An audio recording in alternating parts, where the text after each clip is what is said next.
Welcome back to another Liberty Nation TV. This is Scott D. Cosenza, your legal affairs editor, hosting today with Mark Angelides, our brave managing editor. Mark, welcome. Thank you for joining us.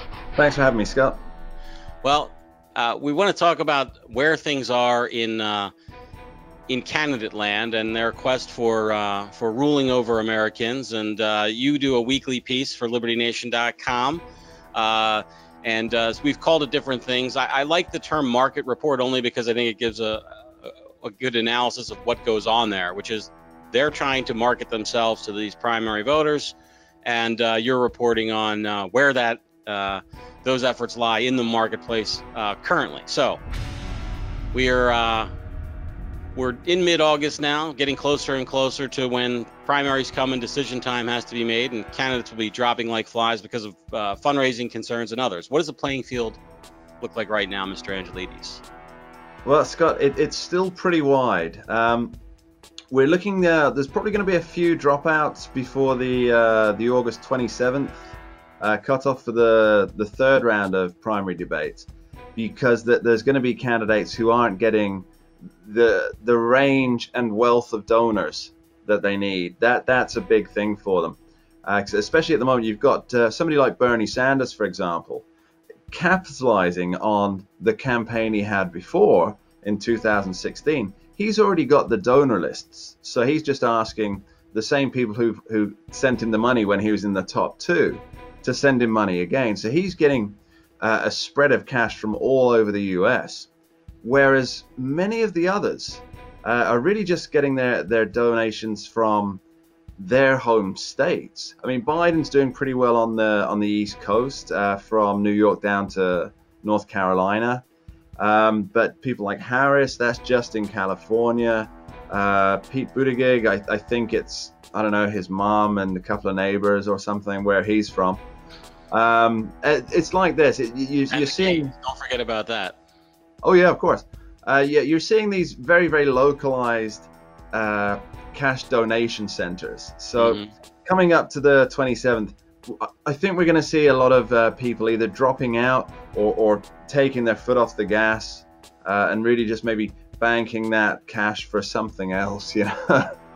Now, Mark, we had some pretty huge news this week, I think, in the Democrat candidate pool, where Georgia Democrat Stacey Abrams has announced that she will not be seeking the nomination from the Democrats for president.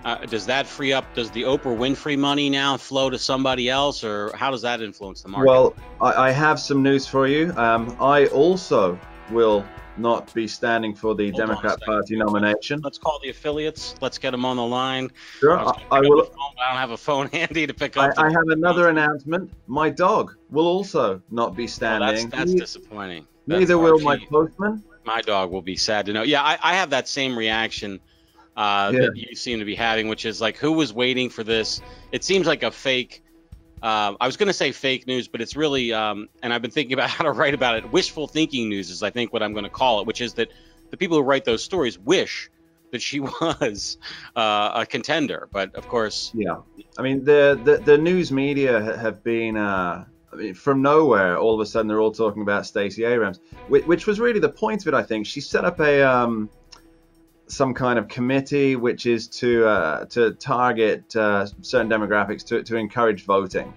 So it's really just a Democratic get out and vote committee that it'll be a thing for her to probably make well funded, of course. Yeah, I was going to say, yeah, she'll be able to gain an income from that, I'm sure.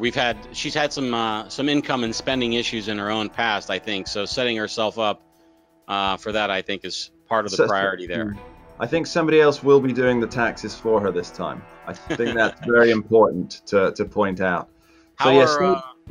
Stacey Abrams not running. It's no news at all. I mean, why would it? Stedman and Gail will be double maxing to who in her stead?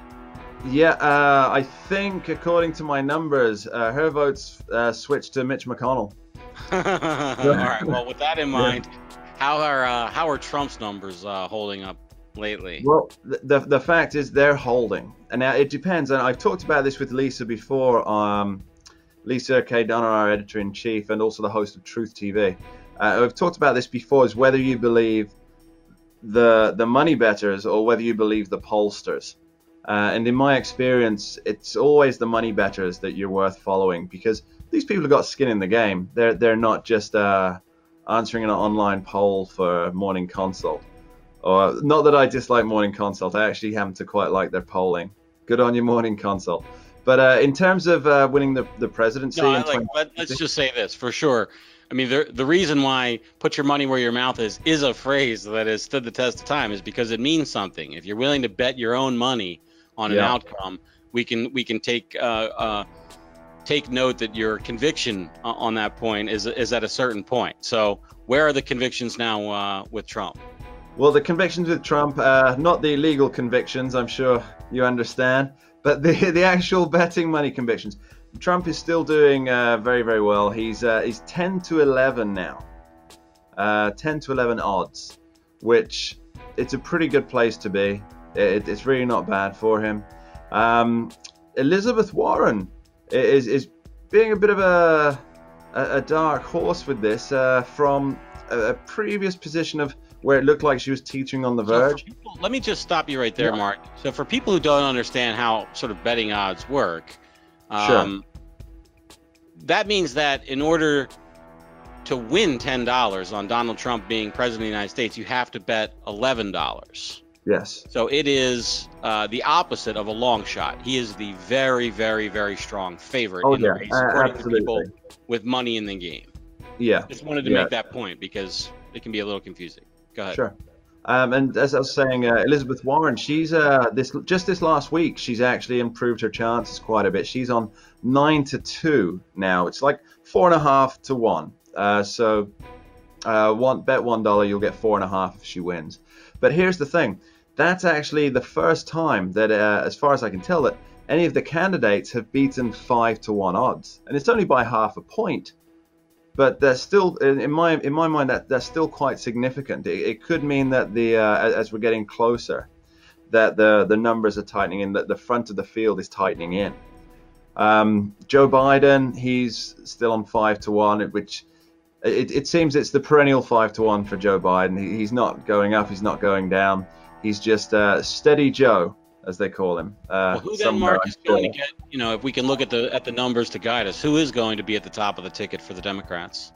Well, I mean, that's the question. Now, it's going to be a maximum of 4 people will come down to the final one. Elizabeth Warren, Joe Biden, Bernie Sanders, maybe.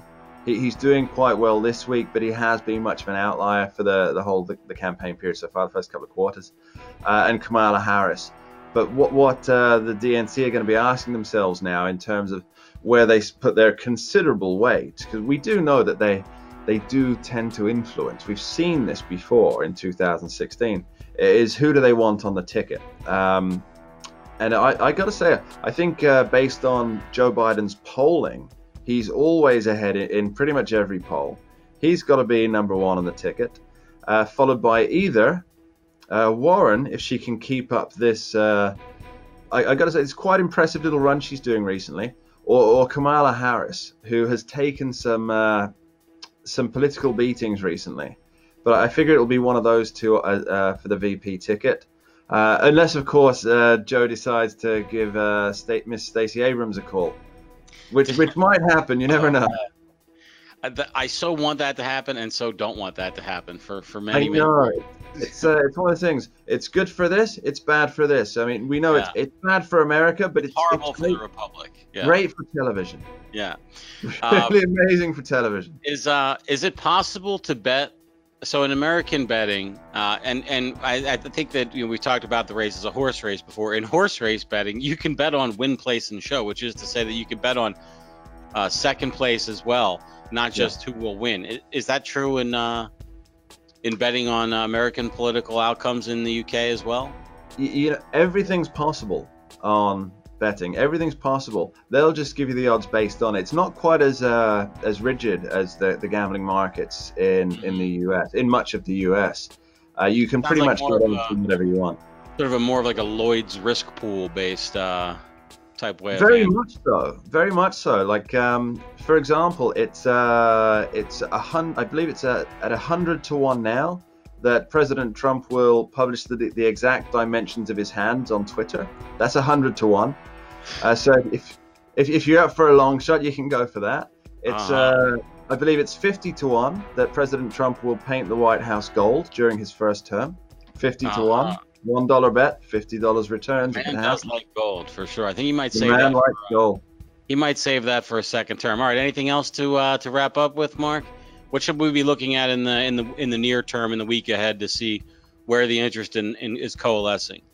I would be very keen to see if Elizabeth Warren can maintain this eking ahead over Joe Biden. If she can, I mean, that's not just a question of her getting more support. It's going to be a question of Joe Biden losing support, because despite all the different policy platforms, different things, they're very much dyed-in-the-wool, old-school Democrats. So it's really a question, if the support is going to Elizabeth Warren, it's going to be coming away from Joe Biden. So I'd really be very keen to watch what happens with Warren's campaign over the next 2 weeks.